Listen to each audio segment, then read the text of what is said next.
signs around, and you still see some of those signs around the 150.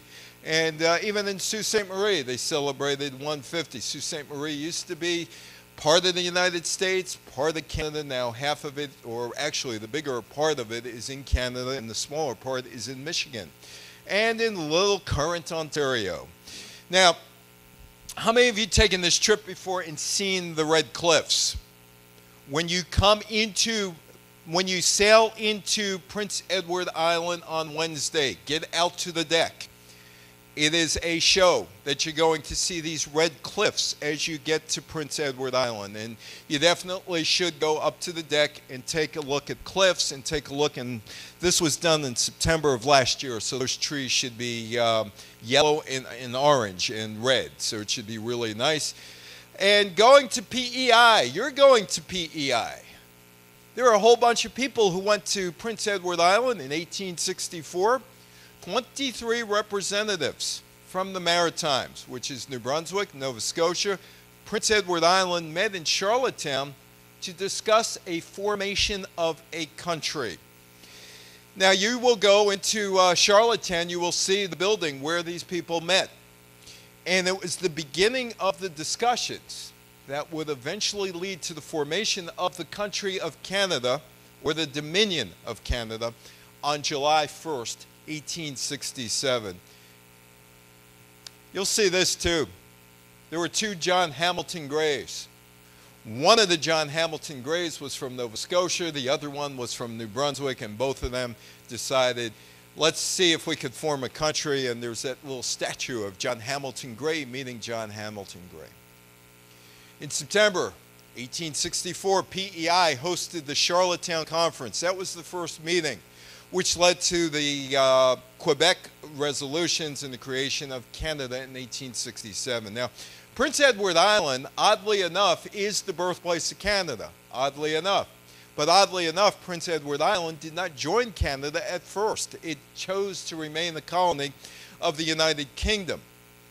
And the reason for that is they had some debt on the railroad, and they were looking for somebody to bail them out on the railroad that was built in the small province of Prince Edward Island, which is the smallest province in Canada.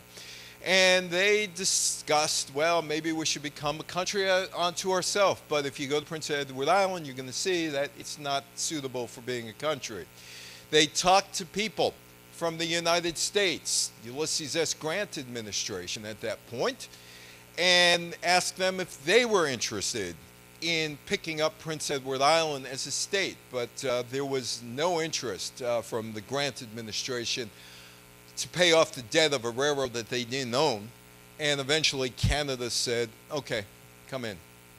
This is the Independence Hall of Canada. And it's right, I'd say about a 10-minute walk from the dock. And you'll be able to see it. There are a lot of signs outside about how Canada became a country there. But nobody got donuts at Tim Hortons. How many of you gone to Tim Hortons yet? Tim Hortons is Canada. It's where you go. That Tim Hortons is actually behind the Confederate Hall, but nobody gave them donuts. You'll see that statue, 1864, commemorating the fact that the first meeting for Canada was in 1864, the creation of Canada. And we have to go back to the War of 1812 to start why Canada became a country. Now that's up in the museum in Sault Ste. Marie, and they ask, who won the War of 1812 anyway? Who won the War of 1812, the U.S. or Canada? No, there was no Canada. It's a trick question. It was a war between the U.S. and Britain.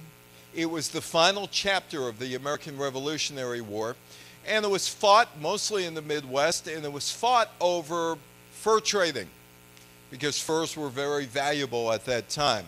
And it was a war that lasted about 2.5 years, and it was a war between the Americans and the Brits, throw in Native Americans as well. And it was a war that nobody won. It was a war that probably shouldn't have taken place in retrospect. In terms of what happened to the war, The end is on Christmas Eve, 1814. The Treaty of Ghent, it was back to the 1812 borders. Britain gives up the American land near the border and the Great Lakes. The U.S. gives up Ontario. There was some insurgency in Ontario. The U.S. took over Ontario. And also, the U.S. returned some land to Spain and Florida. We would pick up Florida in 1819. James Madison signs the agreement February 17, 1815, and all of a sudden, well, how many of you like Johnny Horton here in the Battle of New Orleans? In 1814, we took a little trip. You're conducting me.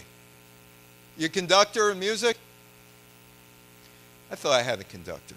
Anyway, Andrew Jackson didn't hear that the war was over and decided to seize New Orleans and take over New Orleans well after the war was over. Now, you had the northern colonists. The northern colonists were in Quebec. The northern colonists were in Ontario. They were in Nova Scotia. Nova Scotia was fractured and was cut in half. And the half that went to New Brunswick became the home of the people fleeing the United States because they didn't want to be captured, so the Britons resettled them in Nova Scotia. Nova Scotia is very interesting. Nova Scotia almost ended up being the 14th colony, and Nova Scotia was the province that led the way to Canada becoming a country. It was the first colony in British North America and the British Empire that achieved responsible government. That was in